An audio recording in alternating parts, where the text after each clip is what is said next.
My name is Blake Morgan, and I'm the author of the book More is More: How the Best Companies Work Harder and Go Farther to Create Knock Your Socks Off Customer Experiences. Make sure that your CEO is Chief Customer Evangelist, that your CEO is a champion of customer experience and cares deeply about these programs, because I can promise you this: if your CEO cares, everyone else will care, because leadership matters.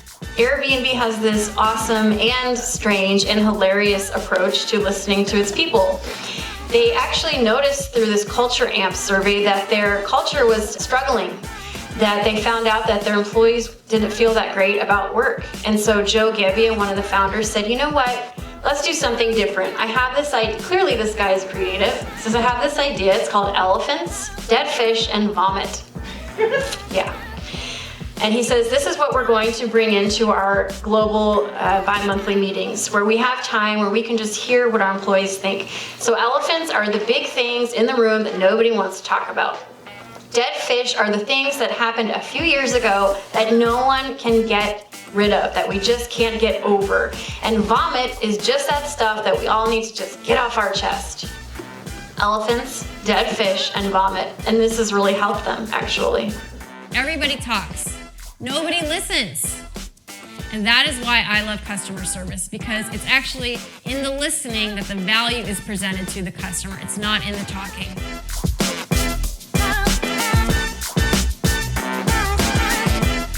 And here's what they found: that social customer care reduced customer care costs, enabled organizations to build that goodwill that we just talked about, and that can be transformed into tangible sales and customer retention. I'm a parent to a 15-month-old. Any of you parents out there? Have you heard this or seen this image? You know, if there's an emergency, put the mask on you first. Because if you don't, you won't be able to breathe, and then you can't put the mask on someone else. Well, this is the same with management and leadership, that you absolutely need to take care of yourself first before you take care of others. Because if you don't, you will literally run out of air. But remember that image of I Love Lucy with the chocolates? It's just sometimes it feels like life is moving so fast and we just can't stop to take a minute to breathe. But we need to. And that's my tough love message for you guys today. Behind me is a photo of a woman named Cheryl Connolly. And now Cheryl Connolly is a futurist. She works for Ford Motor Company, and she helps Ford prepare for the future of society. And what she does is she's essentially an internal influencer. So she goes into the different groups at her company, Ford, and she presents different visions of what the future could look like. And what is interesting about Cheryl, I interviewed her. She says, you know what, Blake? I never talk about cars. What? You work for Ford and you never talk about cars? She's looking at overall behavioral patterns. She's looking at the way cities are structured. She's looking at the way life is changing for all of us in society today.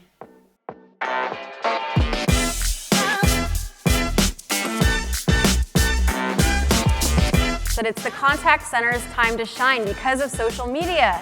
That this can be a huge branding tool and relationship building opportunity for you, and the contact center should not be overlooked as a wonderful investment and a huge opportunity for your business. I love bringing a speech to an audience because I love to see the way their eyes light up when they get a new idea or insight they can apply to their own company. And that's what our company should be providing to our customers. In context customer experiences that make life easier and better for the customer. Customers hate repeating themselves, but most of us make our customers do that.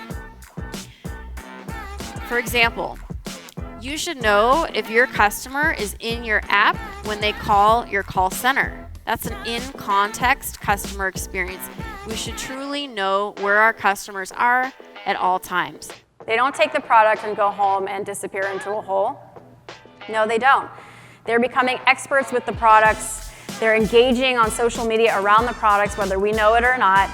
They're creating discoverable artifacts, recommendations, reviews, ratings, how-to content. They're actually answering other prospects' questions for you. And that advocacy piece is so important because it informs that discovery piece, because that is now how people are finding out about your products and services.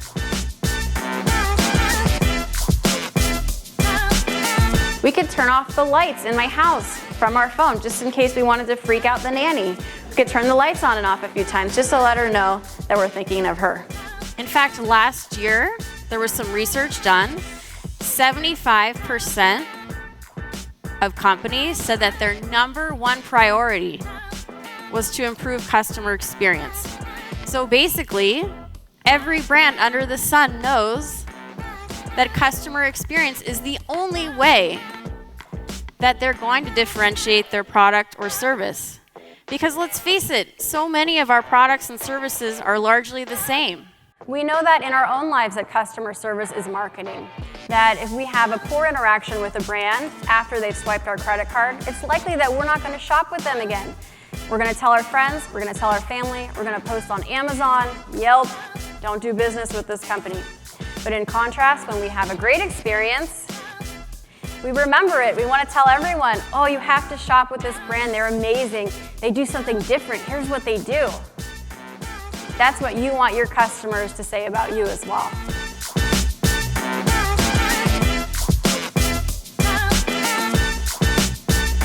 But it's hard. That's why everyone doesn't do it well, because few companies are able to align customer experience with business strategy and do that across the company. It's really hard. And not only that, but companies are notoriously bad at understanding the depth and health of relationships. I have over 10 years of experience studying contact centers and customer experience. So I bring a wealth of knowledge, not just about marketing, but also customer service.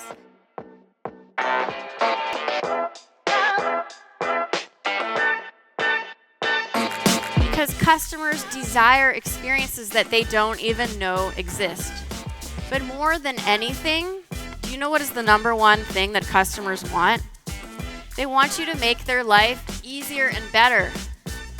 Because so often our companies make life harder on our customers to make it easier on our own businesses. We have forgotten what it feels like to be a customer. Your kids are probably sending snaps all day, probably right now. Snapchat. While there aren't as many users as Facebook, those users sit on there all day sending snaps. And the rise of one-to-one messaging is only going to grow, only going to increase.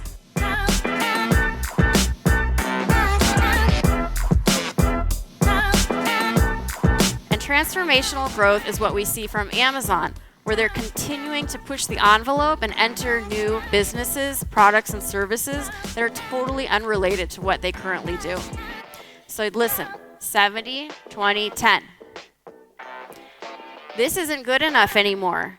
We live in a different time.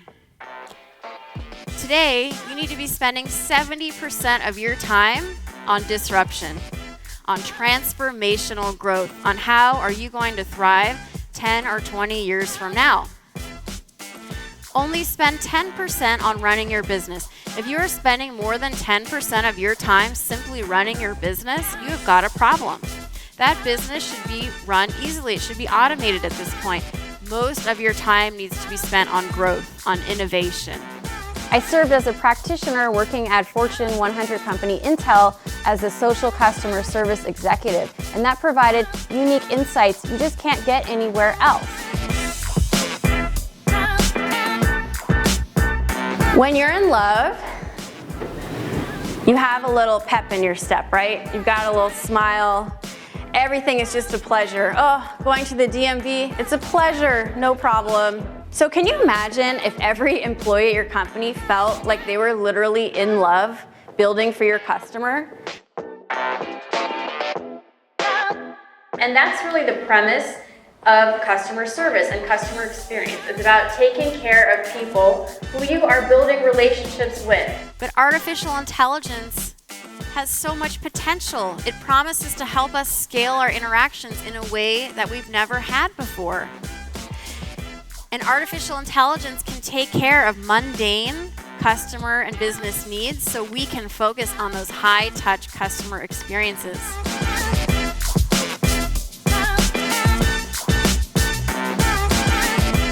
Because the best companies today are differentiating by educating their prospects, going above and beyond, right? Because more is more. It's like my book, more is more. And that's it. Thank you.